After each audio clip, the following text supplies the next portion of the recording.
Are you a hairdresser in Wales? If you are, or you're part of the hair care industry, we at Charity Cancer Hair Care want to meet you.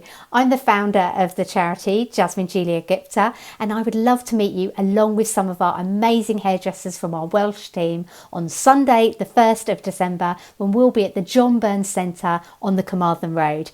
You can pop along just for a morning or an afternoon session, have a cuppa and some cake, leave having listened to a wonderful education session about chemotherapy and hair loss, take a free copy of my book away with you, and most of all, come and find out how as a hairdresser you can get involved with helping local people during their hair loss experience. We've been running a service with local hairdressers through hospitals and salons, hospitals such as Withybush, Kidwelly and Prince Philip, and local salons in the area, and we would love to meet you.